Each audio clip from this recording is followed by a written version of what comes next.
Making the doors now for this cabinet. It's a tilted cabinet. It's already installed in the bathroom, and I've made a story stick that will symmetrically locate 3 hinges. I drilled the story stick on the drill press and then clamped it to each of the doors for the cabinet, and this is the second one.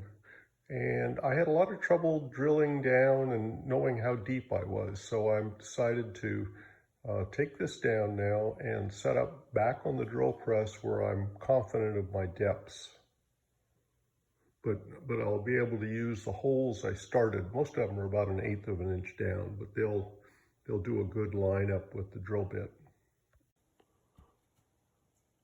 I'm set up now in the drill press. I put one door down and clamped it to the drill press table because these doors are 17.5 by 55, so they really kind of hang out when I do the hinges that are on the edge.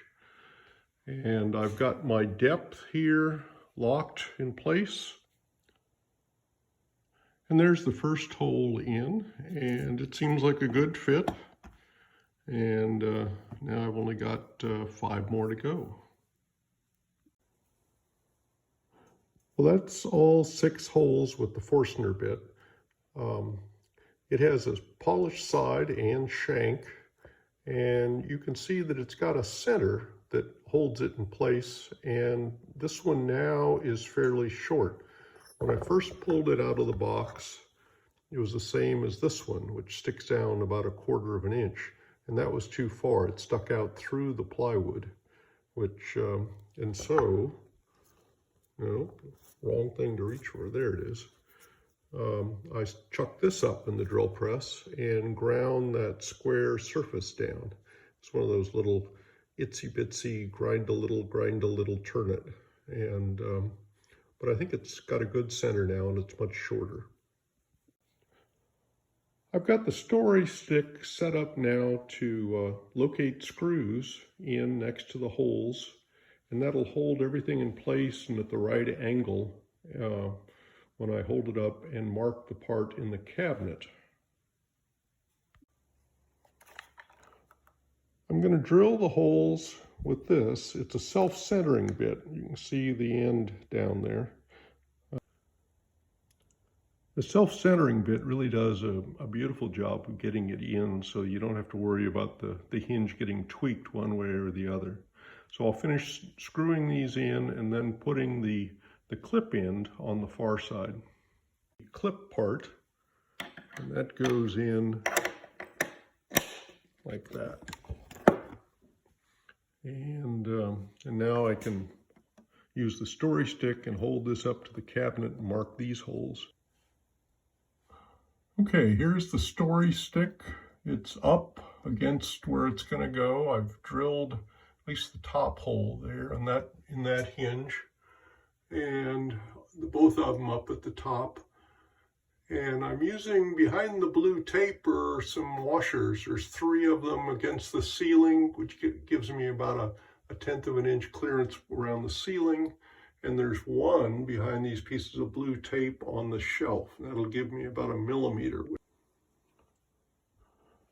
All right, I'm going to switch and put the blue tape on the other side.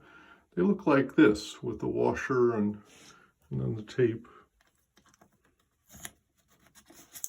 Get that so that the door has something to push against and have a spacer. Well, a little time has passed, and I think it's up there about right now. One of the things that was a surprise was that the adjustment, there's one adjustment that's supposed to be left-right in this plane, and it's not only left-right, it's the angle at which the door closes.